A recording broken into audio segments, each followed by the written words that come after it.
No juzguéis para que no sean juzgados. Este es uno de los versículos más populares tanto por creyentes y no creyentes, usados como escudo para cualquier tipo de situación donde se nos señale si estamos mal. Ahora bien, vamos a elegir dónde está en Mateo 7:1-2 y vamos a leer. No juzguéis para que no seas juzgados, porque con el juicio con que juzgáis seréis juzgado, y con la medida con que medís os serás medido. En este momento podemos entender que la Biblia habla de una situación muy interesante, ya que si lo tomamos de una forma literal, abogados, profesores, padres, licenciados, policías, personal del ejército y todos aquellos que estén dentro de un sistema judicial o inclusive los jefes de las empresas que puedan juzgar alguna falla estarían directamente en el infierno. Ahora bien, lo que Jesús se refiere no es una situación de que no puedes ir con los ojos cegados a través del mundo diciendo yo no veo, yo no sé y demás, sino que tienes que tener un buen discernimiento. La escritura siempre nos promueve a tener un discernimiento adecuado sobre las cosas, sobre la verdad, sobre la honestidad de tus objetivos hacia el dirigirte hacia el prójimo. Lo que aquí nos está diciendo Jesús es que debemos de tener ese objetivo muy claro, porque si solamente es juzgar, realmente entonces no tiene caso hacerlo. Por ejemplo, hasta el de los padres en una corrección es de que se porten mejor, que no sean lastimados, que no sufran las consecuencias de las acciones de sus hijos. Igual en una empresa, los profesores, igual el sistema judicial trata de contener la violencia, la maldad, y en este momento hacer inclusive que las personas paguen por sus hechos. No se trata simplemente de decirlo, voltearse y dar la media vuelta, sino que se trata de guiar. Cuando Dios siempre nos habla, realmente nosotros no entendemos la veracidad de su testimonio, pero comparado con su ternura al decirlo. Es decir, si Dios mismo se parara el día de hoy y te dijera a ti los pecados que tienen contra de ti, el Espíritu Santo te iría a convencer sobre tu propia maldad. Yo creo que en este momento todos estaríamos asustados, con miedo, corriendo como locos, porque no soportaríamos el juicio de Dios hacia nuestras transgresiones. Sin embargo, cuando Dios te habla fuertemente, directamente al corazón, pero de la misma forma te está trayendo hacia Él, te está dando la salida hacia esa parte de tu vida que está trastabillando. No solamente lanza el juicio y se da la media vuelta para que sigas viviendo, sigas cegado, sino el juicio es para que vengas hacia Él. ¿De qué nos serviría también igualmente a nosotros hablar sobre situaciones que tal vez no nos parezcan sobre los demás y darnos la media vuelta diciendo que somos honestos, nos amparamos ante la honestidad, ante que si les molesta no sé por qué, si yo solamente hablo con honestidad? ¿Cuántas personas no conocemos así? Pero ¿cuál es tu objetivo del juicio? Que no un juicio debe de ser para obtener un veredicto, un camino, una razón de ser, una situación controlada, sino para qué hacerlo. En este momento, inclusive también la persona que recibe lamentablemente un juicio sin decisión lo toma mal, lo toma como que tú no sabes, tú no deberías ni siquiera de opinar sobre lo que yo hago, y nos volvemos a cauterizar la conciencia para no poder ver la verdad. Tanto las personas enjuiciadas como las personas que emiten el juicio, y estamos perdiendo el objetivo. Ahora bien, entonces, ¿qué sería lo correcto para actuar de forma bien hacia los demás? Como siempre se los he dicho, hay que imitar a lo que hacía Jesús.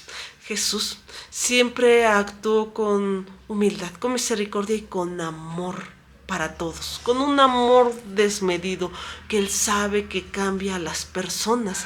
En este momento tú tal vez podrías ver en los demás cosas que no están acorde tal vez con lo que tú piensas o inclusive hasta con las escrituras. Sin embargo, el rechazo que tú podrías mostrar podría lastimar irremediablemente a esa persona y alejarse del camino del Señor, que no Dios demandaría a esa persona en tu haber.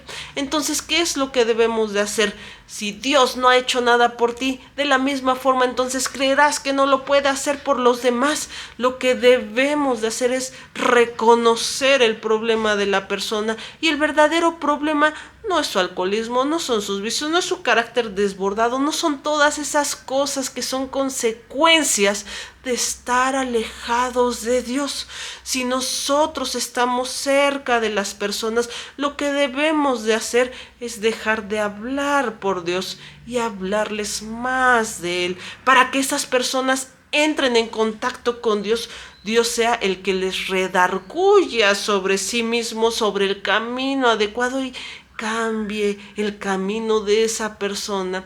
¿Acaso tú, por ejemplo, decirlo, señalarle el defecto a alguien, lo hace entender el camino? A veces ni esa persona lo entiende. ¿Por qué? Porque volvemos a pensar que todo lo podemos hacer nosotros. Decir, es que no se da cuenta que está mal, se lo tengo que decir. Y en ese momento yo no me doy cuenta tampoco que estoy mal, pero tampoco me lo digo. Entonces es que no hemos dejado actuar a Dios en nuestra vida, en nuestro ser, en nuestro caminar, porque irremediablemente volvemos a tomar el tema de la salvación, del cambio, de la verdad, de toda la situación de santidad en nuestras manos, cuando no está en nuestras manos, no está en las manos de la persona que tienes enfrente, aunque actúe con malicia o con maldad. No está en manos de nadie, solo en manos de Dios.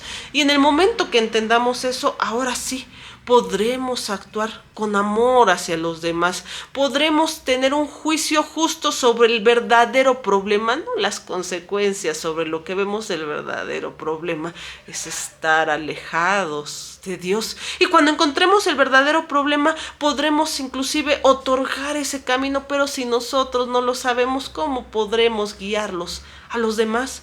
Debemos de entender, inclusive esto también fue coadyuvado cuando Jesús dijo, es que estás viendo la mota del ojo de tu vecino y no ves la viga que tienes atravesada. Muchos lo traducen también como astilla, y lo que trata de decir es esa parte de primero ve tú, primero encuentra el camino. Cuando tú lo encuentres, cuando veas lo que yo puedo hacer en ti, ahora sí estarás en la perfecta posición de poder entrenar a los demás en ese camino y señalárselos para que Dios ahora sí actúe también en ellos. Hemos culpado a nuestra situación inevitable totalmente en nuestras manos corruptas. Inclusive esa conciencia cauterizada nos ha hecho exigir una libertad que incluso ha sido cauterizada por un medio de elegir. Sin embargo, hemos tenido grandes transgresiones al respecto sobre esta vida,